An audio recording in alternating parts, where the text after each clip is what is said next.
వ్యక్తిని క్షమించకూడదండి. వాస్తవంగా క్షమించండి. ఎన్నో లక్షల కుటుంబాల జీవనోపాధికి దెబ్బ కొట్టినటువంటి ఈ వ్యక్తి, వీడిని ఏ రకంగా శిక్షించాలి అంటే కఠినాతి కఠినంగా శిక్షించాలి.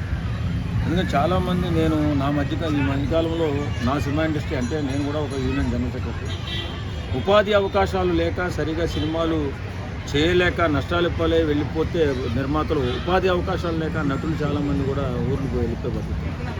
ఇంత దుర్మార్గుడు నీచుడు అయినటువంటి రవి ఛాలెంజ్ చేసి మరీ దొరికాడు. ఖచ్చితంగా వాడికి తగిన శిక్ష పడాలి. ఎందుకంటే ఒక వ్యవస్థని సర్వనాశనం చేసాడు. ఒక వ్యవస్థని కొన్నేళ్ల పాటు చాలా ఘోరంగా కోట్ల రూపాయలు పెట్టి సినిమాలు తీస్తే నిష్కారణంగా వాటిని డౌన్లోడ్ చేసేసి అతను ఆ వెబ్సైట్లో రిలీజ్ చేసేసుకునేవాడు. కానీ వెబ్సైట్ని బ్లాక్ చేసినా మళ్ళీ తిరిగి వస్తా ఉన్నాడు. ఒకవేళ మీరు నన్ను పట్టుకోవడానికి ట్రై చేస్తే మీ దగ్గర నా డాటా ఉంది లీక్ చేసినట్టు కూడా బెదిరించారు. దాని మీద ఈ విధవులు చాలామంది ఇలాగ బ్లాక్మెయిల్ చేస్తూ ఉంటారండి. అదంతా జరిగే పని కాదు. ఖచ్చితంగా వీడు మారుతాడు. లేకపోతే ఎవరైతే ఉపాధి కోల్పోయారో వాళ్ళే చంపేస్తారండి తప్పనిసరిగా. ఎందుకంటే అంత ఘోరమైన దెబ్బ కొట్టే ఇండస్ట్రీ మీద వీడు ఒకటే కాదు, ఇంకా ఒకరిద్దరు ఉన్నారని చెప్పి తెలుస్తుంది.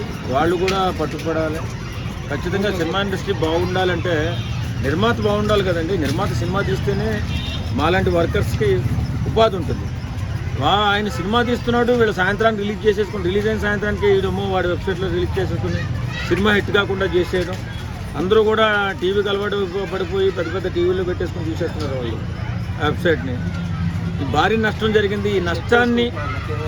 ఈ నష్టాన్ని పూరించాలి. అతని దగ్గర నుంచి ఏదైతే ఆర్థికంగా అతను సంపాదించాడో మొత్తం సంపాదన అంతా కూడా సినిమా ఇండస్ట్రీకి చెందేలాగా అతని నుంచి లాక్కుని ఆ అమౌంట్ ఈ చిన్న నటులు ఎవరైతే దెబ్బతిన్నారో అలాంటి వాళ్ళకి కూడా పంచి వాడిని ఖచ్చితంగా కఠినంగా శిక్షించాలని కోరుకుంటున్నాను.